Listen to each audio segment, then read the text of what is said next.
what kind of a balance of skill set does the right team need in your mind so that it's not all strong personalities?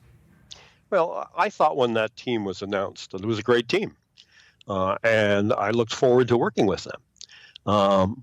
And I did enjoy working with them for about a month until I realized what was going on. The problem with them, frankly, was that there were teams within teams. They weren't really all on the same team. Cheney and Rumsfeld had their own little channel, and they excluded the National Security Advisor from those discussions. Rumsfeld, who was the Secretary of Defense, disdained Condi Rice, the National Security Advisor, talked about her behind her back as an intern, wouldn't attend her meetings, didn't take her process seriously. You can't have that sort of thing in a team of 8 to 10, 9 or 10 national security leaders. They all have to be on the same team. There can be factions, but they all have to play in the same system. And they have to accept the roles given to the other players by the team captain.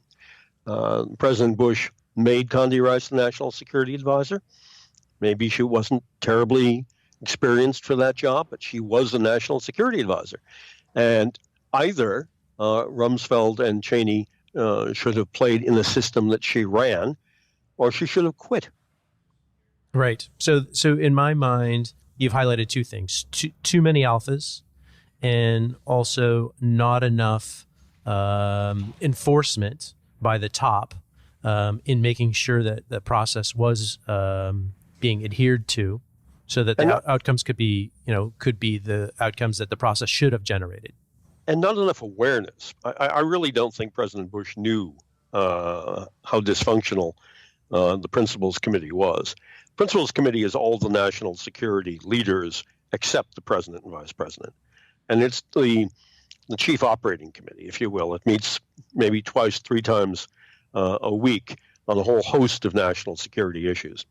And the process just broke down because 2 of the key players were not really participating in it. Was there a skill or personality that you identify that had they added to that team could have improved it?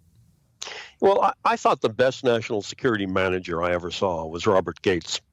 And oddly not when he was Secretary of Defense, although he was a great Secretary of Defense, and everyone recognizes that. But I actually thought his best performance was when he was the Deputy National Security Advisor, because the Deputies Committee, which is the one layer down, meets every day. And people trudge over to the White House from the Pentagon, the State Department, the CIA, the Justice Department, and they go through maybe a half dozen issues a day. That's where decision-making should take place. Very few things should bubble up to the president. When Bob Gates ran the Deputies Committee, he would walk in and he would begin by reading the conclusion of the meeting on whatever the topic was. And at first I thought that was offensive. I mean, it's presumptuous. But he would say, now look, this is where I think we're going to come out. And let's just focus on where it's wrong, and that'll save time. And it did save time. It saved enormous amounts of time. It moved us quickly to a consensus. People were able to say, no, you got that element wrong. But it showed us a way to get through the issue without a lot of posturing. And people really appreciated it. When there was a need for discussion, the discussion would occur. But when there wasn't, we didn't have to have it just for the sake of having it. Yeah, well, I think there's a big difference between saying this is the decision we're going to reach and this is the conclusion I think we're going to reach. Yeah, this is the conclusion I think we're going to reach based on my briefing of all of your positions and my understanding of the facts. And tell me where it's wrong, and let's focus on that rather than going through the whole thing. Yeah. Let's find out where we have common ground, put that aside, save that, and where we're still, things that are in contention, let's spend the meeting on that. Yeah, that's great.